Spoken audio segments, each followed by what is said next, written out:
शुभ प्रभात मेरे प्यारे बच्चों। मैं नेहा तिवारी आज की हिंदी की ऑनलाइन क्लासेस में आप सबका स्वागत करती हूँ। बच्चों, अभी हमने पढ़ा था कि संसार पुस्तक है भाग 1। आज हम पढ़ने जा रहे हैं संसार पुस्तक है भाग 2। पिछले भाग में बच्चों आपने देखा कि किस तरीके से जवाहरलाल जी ने अपनी बेटी को पत्र लिखा और उसमें उन्होंने देश विदेश की बातें बताई। आइए देखते हैं इस भाग में नेहरू जी ने क्या लिखा है। तुम इतिहास की किताबों में ही पढ़ सकती हो, लेकिन पुराने ज़माने में तो आदमी पैदा ही ना हुआ था। किताबें कौन लिखता, तब हमें उस ज़माने की बातें कैसे मालूम हो। यह तो नहीं हो सकता कि हम बैठे बैठे हर एक बात सोच निकालें। देखिए, यहाँ पे जवाहरलाल जी क्या कहते हैं कि अगर हमें इतिहास के बारे में जानना है तो उसके लिए हमें क्या करना पड़ेगा, किताबें पढ़नी होंगी। और जब हम पुराने ज़माने के बारे में हमें जानना होता है तो हम क्या करते हैं, इतिहास की बातों को हम किताबों में ही पढ़ते हैं ना। लेकिन जब आदमी पैदा ही नहीं हुआ था उस समय की बातें कौन बताएगा, है ना। उसके लिए तो हमें बहुत दिमाग लगाना पड़ता है, बहुत सोचना पड़ता है। इसलिए उन्होंने कहा कि यह तो नहीं हो सकता कि हम बैठे बैठे एक बात को सोच निकालें, है ना बच्चों। इस तरीके से जवाहरलाल जी अपनी बेटी को समझाते हैं। देखिए, यहाँ पे इतिहास का अर्थ है प्राचीन या पुराना, ज़माना का अर्थ है समय। आइए देखते हैं आगे जवाहरलाल जी ने क्या कहा। यह बड़े मज़े की बात होती, क्योंकि हम जो चीज़ चाहते सोच लेते और सुंदर परियों की कहानियाँ गढ़ लेते, लेकिन जो चीज़ किसी बात को देखे बिना ही गढ़ ली जाए वह ठीक कैसे हो सकती है।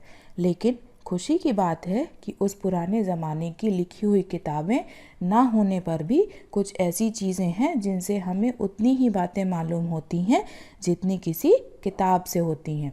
यहाँ पे बच्चों देखिए, गढ़ना का अर्थ होता है बनाना। ठीक है बच्चों, देखिए यहाँ पे क्या कहते हैं जवाहरलाल जी कि कितनी मज़े की बात होती है अगर हम कोई चीज़ चाहते हैं उसके बारे में हम सोचते और वो हमें मिल जाती है ना। तो उसी तरीके से अगर हम कहानियाँ सोचते तो हमें परियों की कहानियाँ आ जाती दिमाग में, है ना। लेकिन ऐसा संभव नहीं है। जो कहानी किसी बात को देखे बिना गढ़ ली जाए वो कैसे सत्य हो सकती है ना, मतलब वो तो काल्पनिक हुई। लेकिन खुशी की बात क्या है कि पुराने ज़माने में जो किताबें लिखी गई थी, जब वो किताबें नहीं थी तब भी कुछ ऐसी चीज़ें थी जिनसे हमें उस टाइप की बातें सब पता चल जाती थी जो किताबों में होती हैं ना। आज तो वैसे भी साइंस कितना आगे बढ़ चुका है, हर चीज़ हमें बहुत जल्दी पता चल जाती है। यह पहाड़, समुद्र, सितारे, नदियाँ, जंगल, जानवरों की पुरानी हड्डियाँ और इसी तरह की और भी कितनी ही चीज़ें हैं जिनसे हमें दुनिया का पुराना हाल मालूम हो सकता है। ठीक है बच्चों, हाल का मतलब होता है किसी का समाचार या जानकारी।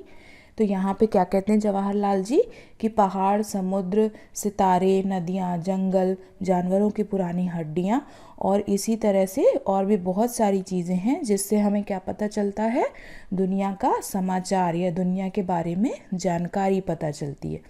ये देखिए बच्चों, सितारे, नदी, ये हमारे सांसारिक नक्शा, है ना, ये जानवरों की पुरानी हड्डियाँ। आज के समय में तो ये सारी चीज़ों से हम बहुत सारी चीज़ों का अंदाज़ा लगा सकते हैं।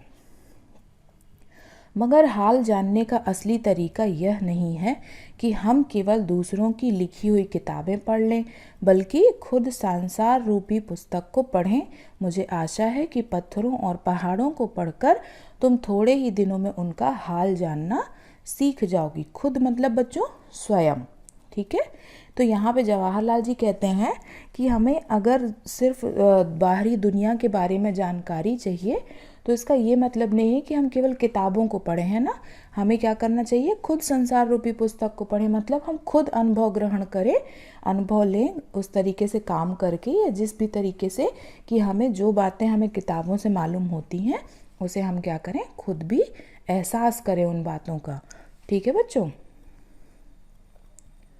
आइए देखते हैं आगे जवाहरलाल जी क्या कहते हैं। सोचो कितनी मज़े की बात है, एक छोटा सा रोड़ा जिसे तुम सड़क पर या पहाड़ के नीचे पड़ा हुआ देखती हो। यहाँ पे देखिए बच्चों, रोड़ा का अर्थ होता है बाधक। कोई व्यक्ति भी हो सकता है और कोई वस्तु भी हो सकती है। तो यहाँ पे क्या कह रहे हैं जवाहरलाल जी कि एक छोटा सा रोड़ा है, यानी छोटा सा पत्थर जो है, जो हमारा बाधक बना हुआ है, सड़क पर या पहाड़ के नीचे पड़ा हुआ देखती हो, है ना। जब हम पहाड़ को तोड़ते हैं तो फिर वो छोटे छोटे पत्थरों में परिवर्तित हो जाता है। संसार शायद संसार की पुस्तक का छोटा सा पृष्ठ हो, शायद उससे तुम्हें कोई नई बात मालूम हो जाए। शर्त यही है कि तुम्हें उसे पढ़ना आता हो। देखिए जो संसार है बच्चों, देखिए पृष्ठ का अर्थ होता है पेज, है ना। तो संसार को अगर हम एक पुस्तक मान लें तो ये क्या है, एक छोटा सा उसका पेज बन जाएगा जिससे हमें बहुत सारी चीज़ें मालूम होंगी, लेकिन हमें उतना सोचना पड़ेगा, है ना, अपने दिमाग को दौड़ाना पड़ेगा। समझे बच्चों। चलिए आगे बढ़ते हैं। कोई जवान उर्दू, हिंदी या अंग्रेजी सीखने के लिए तुम्हें उसके अक्षर सीखने होते हैं। उसी तरह पहले तुम्हें प्रकृति के अक्षर पढ़ने पड़ेंगे, तभी तुम उसकी कहानी उसके पत्थरों और चट्टानों की किताब से पढ़ सकोगी। देखिए बच्चों, यहाँ पे ज़बान का अर्थ होता है भाषा। हमें किसी भी भाषा को सीखने के लिए क्या करना पड़ता है, पहले हमें उसके अक्षर जानने होते हैं ना। अगर हम इंग्लिश में पढ़ते हैं तो ABCD पढ़ते हैं, हिंदी में पढ़ते हैं तो क ख ग घ पढ़ते हैं, इसी तरीके से उर्दू में भी होता है और अन्य भाषाओं में भी होता है। तो जब हम अक्षर सीखते हैं तो फिर हमसे भाषा भी बनने लगती है। उसी तरह हमें क्या करना पड़ता है, पहले प्रकृति के अक्षरों को पढ़ना पड़ता है। प्रकृति के अक्षर कैसे पढ़ेंगे, लेकिन हम अक्षर तो उसके नहीं होते हैं, लेकिन जब हम अपने मन की गहराई से, दिमाग की गहराई से हम उसके बारे में सोचेंगे ना कि आखिर ये जो काम हुआ ये कैसे हुआ प्राकृतिक चीज़ों में, तो फिर हमें धीरे धीरे बातें समझ में आने लगती हैं। चलिए इसका एक उदाहरण अभी आपको बताया जाएगा। शायद अभी भी तुम उसे थोड़ा थोड़ा पढ़ना जानती हो। जब तुम कोई छोटा सा गोल चमकीला रोड़ा देखती हो तो क्या वह तुम्हें कुछ नहीं बतलाता। बतलाता का अर्थ होता है बताना या कहना। यहाँ पे जवाहरलाल जी अपनी बेटी से प्रश्न करते हैं कि जब भी तुम कोई थोड़ा सा तुम उसे थोड़ा थोड़ा पढ़ती हो, किसे पढ़ती हो, मतलब जब हम प्राकृतिक चीज़ों को थोड़ा सा पढ़ते हैं, मतलब जानने की कोशिश करते हैं, तो यहाँ पे जवाहरलाल जी पूछते हैं कि कोई छोटा सा गोल पत्थर, रोड़ा तो आपको बताया था बच्चों बाधक चीज़ है ना, तो जब हम उसे देखते हैं तो क्या वो कुछ नहीं बतलाता, मतलब क्या वो तुम्हें सोचने के लिए मजबूर नहीं करता। इस तरीके से वो प्रश्न कर रहे हैं। यह कैसे गोल, चिकना और चमकीला हो गया और उसके खुरदुरे किनारे या कोने क्या हुए। अगर तुम किसी बड़ी चट्टान को तोड़कर उसके टुकड़े टुकड़े कर डालो तो हर एक टुकड़ा खुरदुरा और नुकीला होगा। चट्टान मतलब बच्चों ठोस बड़ा पत्थर, और नुकीला का अर्थ होता है नुकीला। देखिए जैसे जब ये बड़ी चट्टान हमें दिख रही है, अगर हम इसको तोड़ने का प्रयास करेंगे तो ये क्या होगा, छोटे छोटे पत्थरों में टूट जाएगा। और वो पत्थर कैसे होंगे, थोड़े नुकीले भी होंगे और खुरदुरे भी होंगे, है ना। चिकने तो नहीं हो सकते, खुरदुरे होंगे और नुकीले होंगे, है ना। कई बार हमें पत्थर गड़ जाता है, बहुत ज़ोर से लगता है, खून भी निकल सकता है। चलिए आगे देखते हैं। यह गोल चिकने रोड़े की तरह बिल्कुल नहीं होता। फिर यह रोड़ा कैसे इतना चमकीला, चिकना और गोल हो गया। अगर तुम्हारी आंखें देखें और कान सुने तो तुम उसी के मुंह से उसकी कहानी सुन सकती हो। यहाँ पे जवाहरलाल जी क्या कहते हैं कि जो चिकना रोड़ा होता है, जो चिकना बाधक पत्थर होता है, वो ऐसा बिल्कुल नहीं होता। वो कैसा होता है, पहले से तो चिकना चमकीला गोल नहीं होता, है ना। तो क्या कहते हैं कि अगर तुम देखती हो और सुनती हो तो अगर हम उसको समझने का प्रयास करेंगे तो वो हमें खुद ब खुद समझ आ जाएगा कि वो ऐसा कैसे हो गया। वह तुमसे कहेगा कि एक समय जिसे शायद बहुत दिन गुजरे हों, वह भी एक चट्टान का टुकड़ा था। ठीक उसी टुकड़े की तरह उसमें किनारे और कोने थे। जिसे तुम बड़ी चट्टान से तोड़ती हो, शायद वह किसी पहाड़ के दामन में पड़ा रहा। तब पानी आया और उसे बहाकर छोटी घाटी तक ले गया, है ना। जवाहरलाल जी क्या कहते हैं, देखिए बच्चों यहाँ पे पहले अर्थ बता देती हूँ। दामन का अर्थ होता है बच्चों पहाड़ के नीचे की ज़मीन, और घाटी का अर्थ होता है पहाड़ का सकरा मार्ग।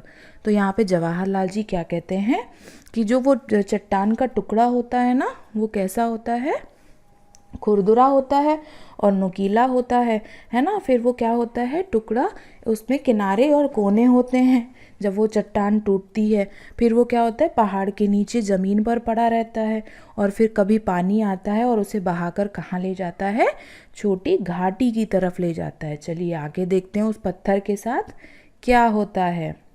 वहाँ से एक पहाड़ी नाले में ढकेल कर उसे एक छोटे से दरिया में पहुँचा दिया। इस छोटे से दरिया से वह बड़े दरिया में पहुँचा। दरिया का अर्थ होता है नदी। तो क्या होता है, वो पत्थर लुढ़कते लुढ़कते कहाँ पहुँचता है, एक पहाड़ी नाले से एक छोटी नदी में और एक छोटी नदी से फिर बड़ी नदी में। ठीक है बच्चों, चलिए आगे देखते हैं। इस बीच वह दरिया के पेंदे में लुढ़कता रहा, उसके किनारे घिस गए और वह चिकना और चमकदार हो गया।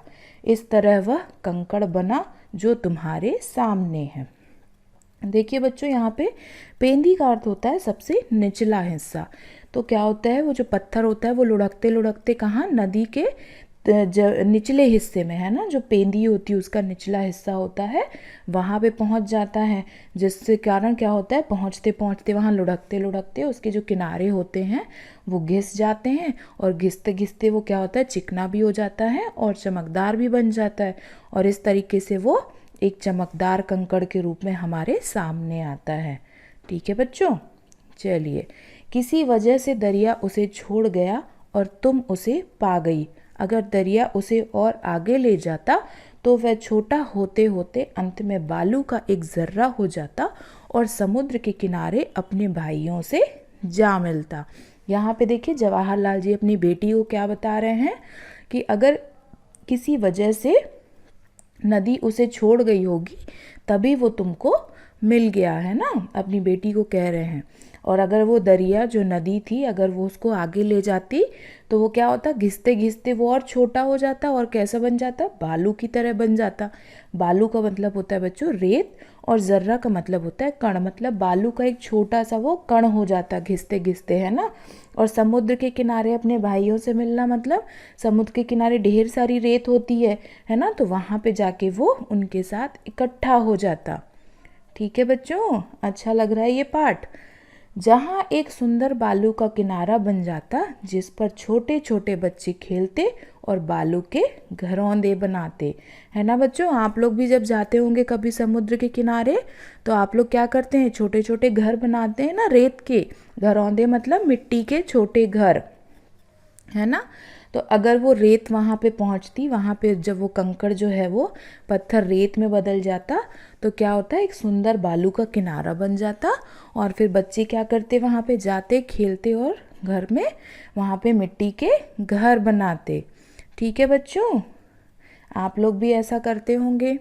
अगर एक छोटा सा रोड़ा तुम्हें इतनी बातें बता सकता है तो पहाड़ों और दूसरी चीज़ों से जो तुम्हारे हमारे चारों तरफ हैं हमें और कितनी बातें मालूम हो सकती हैं, है ना बच्चों। यहाँ पे सोचिए, जब एक छोटे से पत्थर से हमें इतनी सारी जानकारी मिलती है तो हमारे आसपास जो इतनी सारी चीज़ें हैं, है ना, प्राकृतिक चीज़ें हैं, पहाड़ हैं, हमारे चारों ओर आप देखोगे तो आपको बहुत सारी चीज़ें मिलेंगी, है ना। तो सोचो, जब आप उनके बारे में सोचोगे तो आपको कितनी सारी जानकारियाँ इकट्ठी हो जाएंगी, है ना बच्चों। चलिए आज का पाठ मुझे उम्मीद है आपको अच्छा लगा होगा। धन्यवाद।